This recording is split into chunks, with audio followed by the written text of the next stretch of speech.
Come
performed live for the World Cafe. That was Kimunuye, the title track from the new album from Nathalie Joachim. I'm Raina Douris. Nathalie is my guest today. Welcome to the World Cafe. Thanks so much for having me. Now, most of this album, and that song included, are written in Haitian Creole. The title of that song, Kimunuye, translates literally to "Who are you?" But it's not that simple. I know there's a much more complex question than just "Who are you?" Could you explain some of the complexities of that question asked in Creole? Yes, for sure. So Haitian Creole is actually just such a beautiful language, and I think doesn't always get its flowers for being a very rich and beautiful language with an amazing history that's very much connected to our story as Haitian people. Most often people think of it as like a simplified version of French, and it's really not. It's a very distinct language on its own. And it actually wasn't codified as a written language until the 1970s. So there is a sort of a cultural layer of understanding that the language holds that I think is, I'm constantly discovering new things in. But yeah, so I guess, in English, to ask somebody, "Who are you?" there's kind of only one way that they would answer that, right. And it doesn't really imply anything else.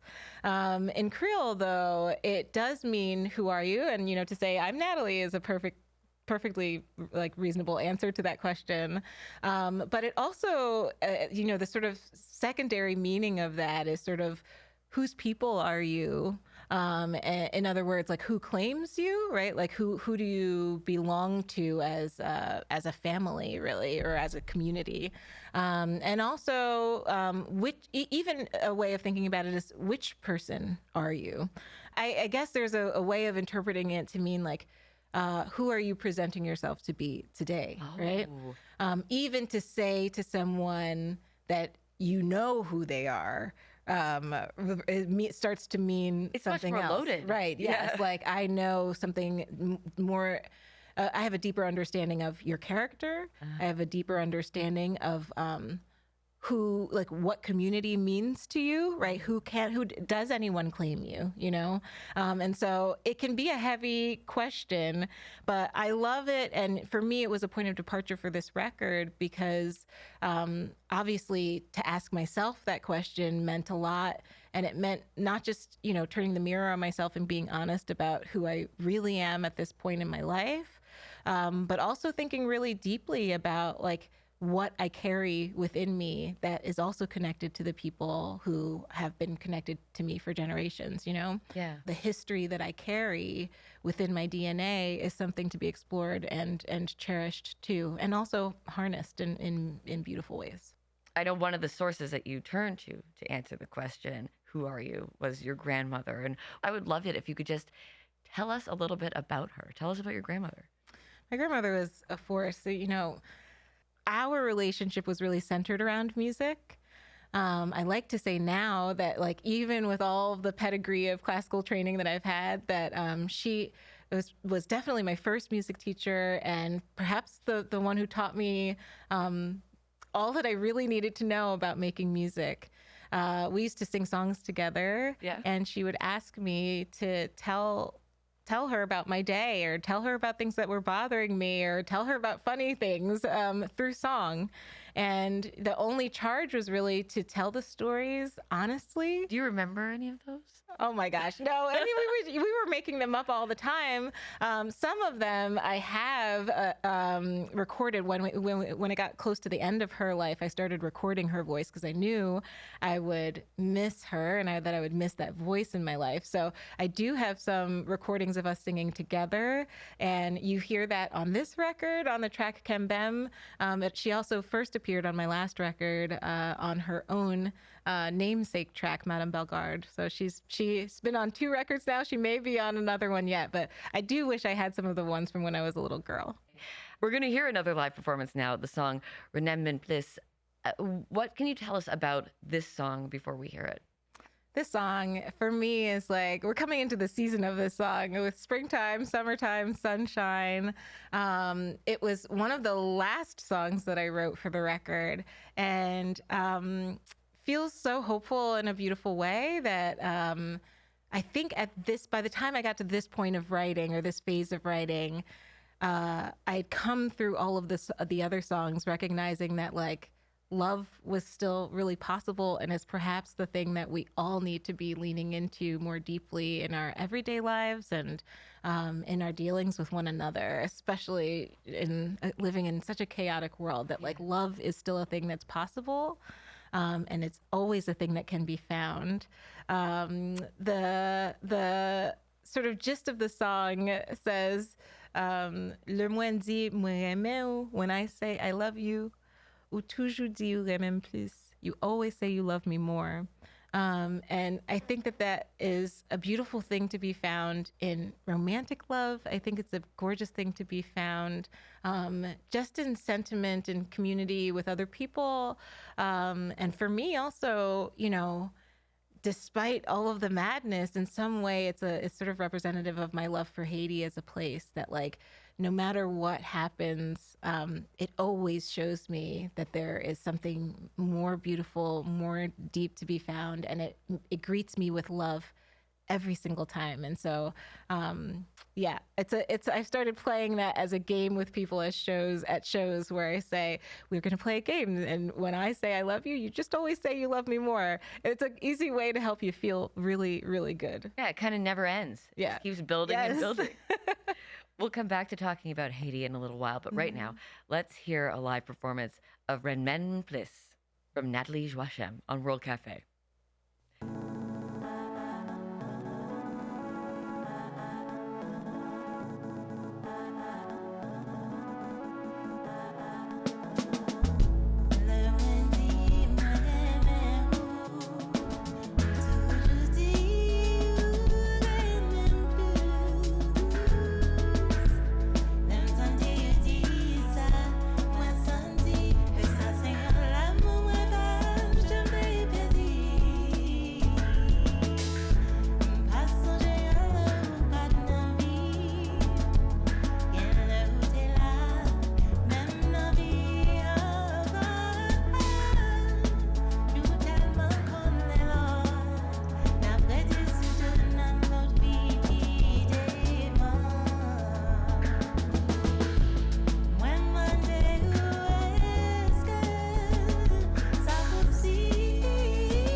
Nathalie Joachim on World Cafe performing her song Renmen, plis. That's on her new album Kimunuye. I'm Raina Douris. Nathalie, you have a long and accomplished musical background. I want to go right back to the very, very beginning. You started out playing the flute when you were 9 years old. I also saw in an interview that you said, and I'm going to quote you here, "Before that, I played piano quite poorly, beginning at the age of 4, which made me laugh because I feel like playing poorly at 4 would be the default for most people." And I don't know if you need to point it out, but That's true. I never actually framed it. That's a good reality check for me. Yes, that's true. But, so why did your 9-year-old self gravitate towards the flute or want to keep playing the flute? I mean, you played piano, then you decided to keep on with the flute out of all of the instruments you could have kind of picked. Yeah, it's so funny. Some people have such a romantic love story about and then, I saw a flute and it was shining in the window and I knew it was love at first sight. And I don't have that story. I went to a public school and someone came in and demonstrated all the instruments. And I never really even thought about the flute before. And I went home and I said, "Mom, I think I'm going to play the flute." And she was like, "Okay." And the truth is, and I guess why I always frame the piano story as playing it poorly, is that I just never really quite took to the piano. Which in contrast with playing the flute, it was like an extension of me and it just felt right. It was something that I could do really well and that I understood the mechanics of and that I felt really like I could do kind of naturally. Right away? Yeah. That's amazing. Yeah.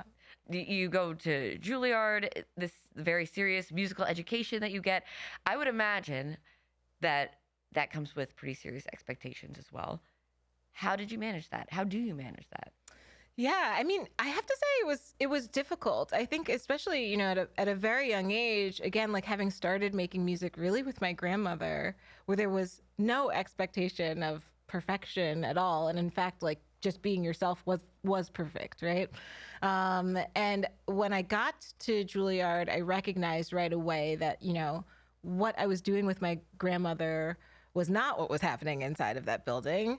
And also that it was kind of valued as something less than what I was learning, within a conservatory setting. And so I learned very early on to just compartmentalize all of the pieces of myself. The New York City kid in me who was obsessed with electronic music and hip hop was just not that when I was being the perfect little flutist. And then when I would be, spending summers with my grandmother, also knowing that was something very different. And so for a long time, a lot of people, when I was in school, didn't realize that I sang or even wrote music at all, because I just really hit it. And also just, I wanted to be a perfect little flutist. I practiced 1 million hours a day just to achieve this sort of very high level of performance, which is the expectation. And now I will say that although, of course, I credit a lot of that training for my success in my life and, my success in my career, so much of my adulthood has been about trying to loosen the seams of that. And again, going back to exactly what my grandmother taught me, that music is something that is owned by everybody and that all of us can do. Everybody who has a voice can participate in. And as long as you're doing it honestly and authentically, it should feel good, right? It shouldn't be something that feels challenging. It should be something that feels really great. And so it has been nice to come into a better relationship with music by remembering that what my grandmother taught me from the very beginning. Yeah. I'm talking to Nathalie Joachim. Her new album is called Kimunuye. We're going to hear you perform another live song now. This one is called Mwen. You've said that this is the only angry song on the album. Could you tell us what you're singing about on this song? Yeah. Mwen means in my body. And I think that in this investigation of self, of who am I realized that there's just a lot that we carry that, our bodies are interesting things, like that if you don't release stuff, it stays in there, right? And that like sometimes you don't realize that you have all these feelings that are caught up and that are, expressing themselves in funny ways or are shaping parts of your personality, or even giving you things that you're like, oh, that's just my personality, but you're like, maybe that's something that I need to actually work out, right? Yeah. And so the song is about sort of releasing that, right? Like being in relationship with people and understanding that like there are things that they can have, right? That you don't really need, and that you're willing to let go of, because you know that they're not your problems. You know that they are not things that you need to carry. And so this idea of like, someone sentinel comme what I feel in my body. I want to let them go. I want to get rid of them. And there is a certain amount of anger in that when you realize that there's like things about you that you've held on to for the sake of other relationships, especially family relationships, maybe even more so than romantic relationships, right? Where you're like, you feel like you have to like shoulder the burden of all the complexities of all the people in your family, when you realize that like, sometimes you got to let those people do the work for themselves. And so part of the letting go and part of the releasing is also a big part of the healing. Nan Mwen, Nathalie Joachim, live for the World Cafe.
Nathalie Joachim, live for the World Cafe, performing a song from her new album, Ki Muno Ye. That song is Nan Mwen. I'm Raina Douris. Nathalie is my guest today. Most of the songs on this album were written on your family's farm in Haiti. The music video for Kimunuye was shot on that farm. For those who haven't seen the video, who have never seen this farm, could you paint the picture for us? Oh, it's just the most magical place.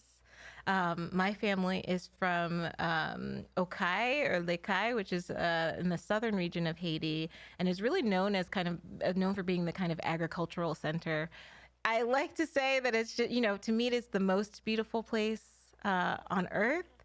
The sun hits in this place in a way that is hard to describe, right? The sun really hits different, and that light makes everything around it shine.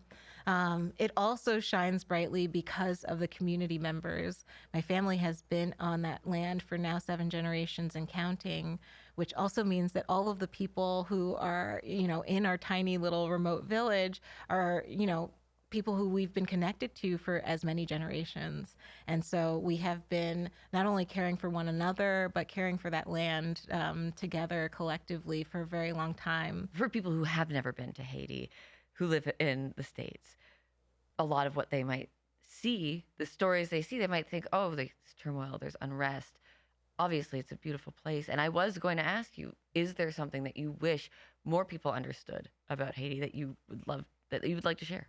Yeah, I think I always come back to the fact that whether people recognize it or not, or whether they've ever thought about Haiti before or not, Haiti has played a role in the lives of all of us, right? Having been the first free Black republic, Haiti really sent a rupture through the world as we knew it at the time that really was a global event. It changed global history. It changed a lot about what the industrial complex of enslavement was. It also showed the enslaved that becoming a free people, right, freeing yourself from an unthinkable place was possible. And so what we see happening in Haiti today is very much connected to that. The United States as a country as we know it, our history, the Louisiana Purchase wouldn't have happened without the Haitian Revolution. And so the thing that I want people to recognize more and more is that Haiti is also your business, right? It's your business to know about, to learn about, and it's your business to be watching and concerned about what's happening there now, because it is very much still connected to the history that began in 1804 and even before that. It is World Cafe. I'm talking to Nathalie Joachim. Her new album is called Kimunuye. We're going to hear one more live performance from you today, and it's a song where your voice is really, really out front. The song Kouti translates to stitches. Mm-hmm.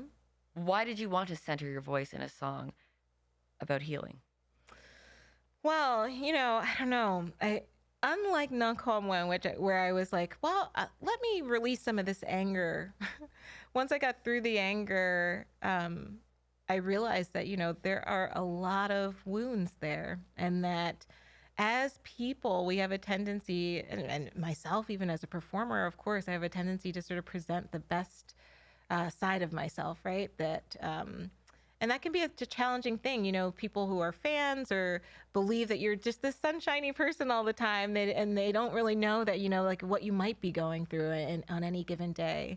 And so Kouti, this idea of like there being stitches, and even if those are healed, and even if it seems like you can't see them anymore, that actually sometimes beneath those stitches is a wound that's quite deep, right?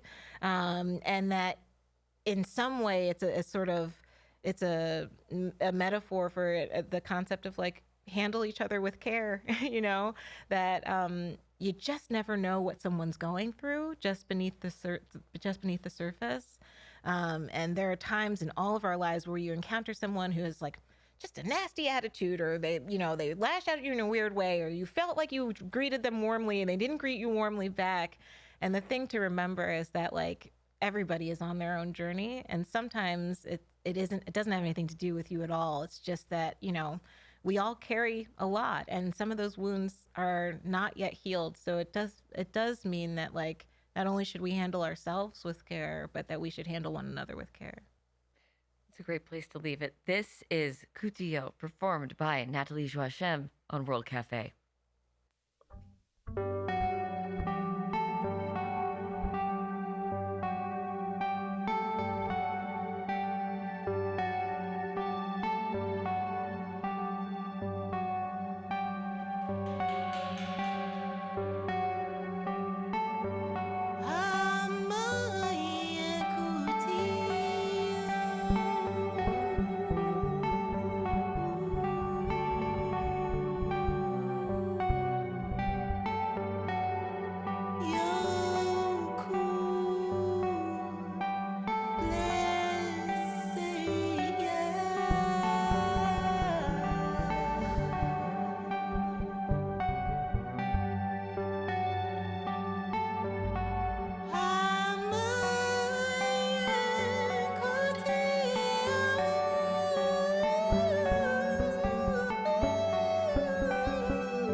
Nathalie Joachim in a performance recorded live for the World Cafe. That song was Kouti from her new album, Ki Munu Ye. Nathalie has been my guest today. Nathalie, thank you so much. Thanks for having me.